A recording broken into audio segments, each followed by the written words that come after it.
Okay, we're gonna kind of ball this one. I did make a video going through my favorite lines from each of the Torture Poets Department songs.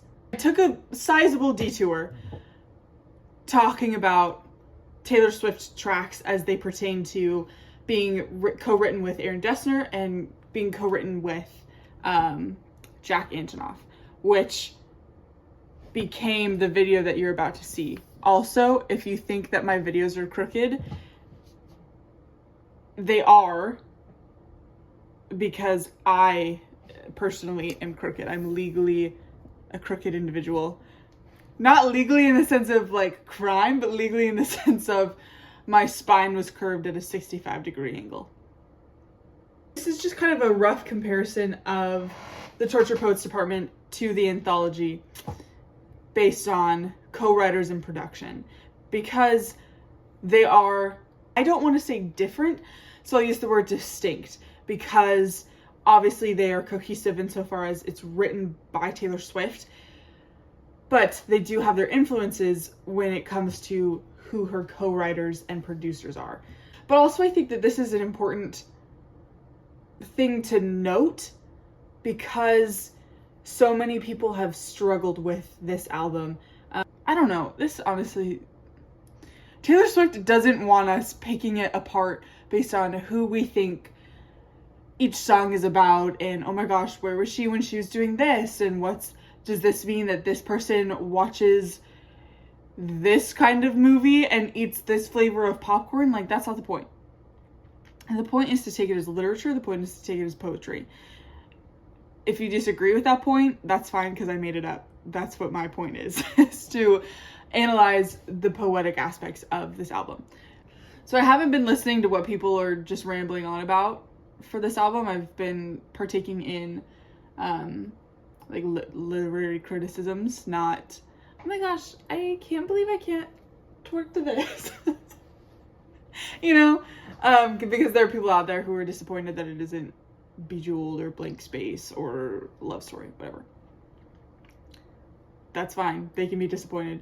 My job, my self-appointed job, is to treat the Torture Poets Department with respect. And in doing such, I'm going to talk about its conception, its musical production, and why people who have the attention spans of 15 seconds cannot appropriately stomach the Torture Poets Department and the Anthology on the first listen. And that is the thesis and the crux of the next few weeks of my life. I personally prefer the Torture Poets Department to the Anthology, especially like right off the bat. I connected more with the Torture Poets Department than the Anthology. I think partly just based on my preference of Swift songs in the past, and it also comes down to the fact that the Torture Poets Department has so much more of the Jack Antonoff influence, whereas the Anthology has a lot more of Aaron Dessner's influence. Their styles are reflected in each of those songs, and all the songs that they've co-written and or produced with Taylor Swift. So Jack Antonoff has been with Taylor Swift since 1989. He was a part of the band Fun with Nate Roos. They are known for We Are Young and Carry On, and Some Nights. Great albums. I really like them. He now is a part of Bleachers. He's the frontman for that, but he's done tons and tons of work with Lorde, Florence and the Machine, Lana Del Rey, the 1975. He's had influence and a hand in producing so many different artists, but you can tell when it's a Jack Antonoff song. For instance, he produced All Too Well, the 10-minute version, Taylor's version.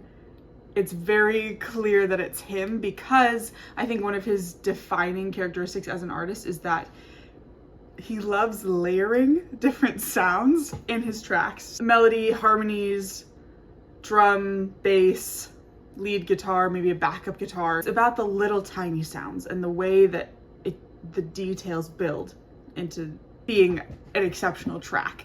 And so in All Too Well 10 Minutes version, you're like, oh, I hear this, and I hear like this weird little noise in the background, and I think that's so cool. I love that. It's exquisite. Aaron Dessner is part of the band called The National. He also has since developed a project with Bon Iver called Big Red Machine, which I think is funny because her old label was Big Machine, but they're called Big Red Machine. In Aaron Dessner's style, I feel is a lot more subdued. Jack Antonoff is very vibrant. It's full of, like I said, these little noises. It's full of energy and just like the need and the drive to create. Whereas I feel like Aaron Dessner, in being more subdued, the melodies and the instrumentation is more complex, and it's more pensive and artistic insofar as like the reflective qualities of a more reserved artist. Jack Antonoff perhaps reflects Taylor's pop side, where Aaron Dessner reflects her poetic singer-songwriter side. So I was going through and I was looking at all the songs that they've done together, because I was like, oh, Jack Antonoff songs, like those are the ones that are my favorite. Those are the ones I connect with, which is true. Out of the Woods, which I think is the best Taylor Swift song. Out of the Woods, Getaway Car, Call It What We Want, Cruel Summer, August. Then we get into Lavender Haze, Antihero, Midnight Rain. Some of these songs, Now That We Don't Talk, Is It Over Now? Some of these songs I remember listening to, and as I'm hearing them for the first time, I can feel the chemistry of my soul changing. The Night of Lover, August 23rd, 2019. Laying in my little old bed, listening to Cruel Summer, I forgot that you existed hits, and she goes, so yeah, and you're like, oh my gosh, no way. And then the lead drum line for Cruel Summer kicks in, and I was a different person, 100%. Same thing with Lavender Haze. Midnight Rain is one of my favorites. False God, Mirror Ball, A List of Fairs, Gold Rush, That's When, Forever Winter, Question, Mastermind, You're Losing Me, Suburban Legends. Like, he just has had a hand in so many amazing, amazing songs. We all know the infamous Getaway Car songwriting video. I'm in a getaway car, I'm losing my something. So not only is he a producer and kind of got his start as a producer with Taylor Swift on 1989, also as a co-writer. I was thinking that I was like, oh, Jack Antonoff songs, those are my favorite. And then I was really looking at the one that Aaron Dessner has written. Invisible String, So Long London, 'Tis the Damn Season, Cowboy Like Me, Cardigan. Some of the most like heart-wrenching, incredible songs are Aaron Dessner songs. Coney Island, ugh. So while I love the vibrancy and the drive of Jack Antonoff, Taylor Swift songs, Aaron Dessner songs are the ones you sit back and you're like, holy crap. This is artistry. And so the Torture Poets Department feels differently from the Anthology. So on the standard Torture Poets Department track list, Jack Antonoff is credited as a writer 1, 2, 3, 4, 5, 6, 7, 8 times, so half the tracks. And he is credited as a producer on 12 of the tracks, which I think producing it has maybe a little bit more to do with the sound rather than like the lyrics and the writing. Then Aaron Dessner is credited as a writer on 5 of the 16 tracks, so 8, 5, 13. So then 2 are Taylor Swift and 1 is Florence Welch as the other writer. And Aaron Dessner is present or credited as a producer 1, 2, 3, 4, 5 times. As far as writing goes, 8 Jack Antonoff tracks, 12 produced Jack Antonoff tracks on Torture Poets Department. Then for the Anthology, Jack Antonoff is credited as a writer twice, with Aaron Dessner credited 10 of the 15 tracks, with Taylor Swift credited solely as the writer 3 times. Jack Antonoff produced only 3 of the, okay, he co-produced.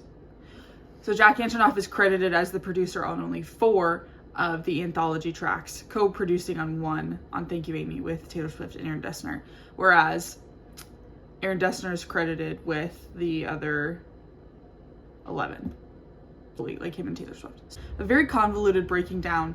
I will maybe put a graphic here. Just on a very simple breaking down of who had the writing and producing of this album. The Torture Poets department is very Jack Antonoff heavy. The Anthology is very Aaron Dessner heavy.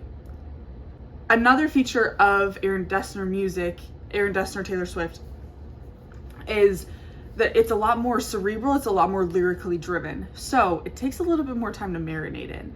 And there have been a bunch of people online. Truthfully, I haven't engaged in too much like commentary or dialogue on this album just because so many people are so foolish. But in the channels I do frequent, there's at least talk of a bunch of people being like, I can't believe I don't immediately understand all of this. Like, you sweet silly goose. That's not the point. It's taken me a few listens, as it should, to understand and appreciate the Anthology. I think I still, no, I can't even say that I still prefer the Torture Poets department. But that really is the beauty of the Anthology, is that you have to give it time, you have to listen. It's the beauty of this whole album, is that you have to like listen to it. You have to be paying attention. You can't just be like, no, shake it up. Like it's not that. It is not surface level. Not that Taylor Swift is ever extremely surface level, especially in the face of other pop, but this definitely is not a sit down and totally understand everything that's happening album.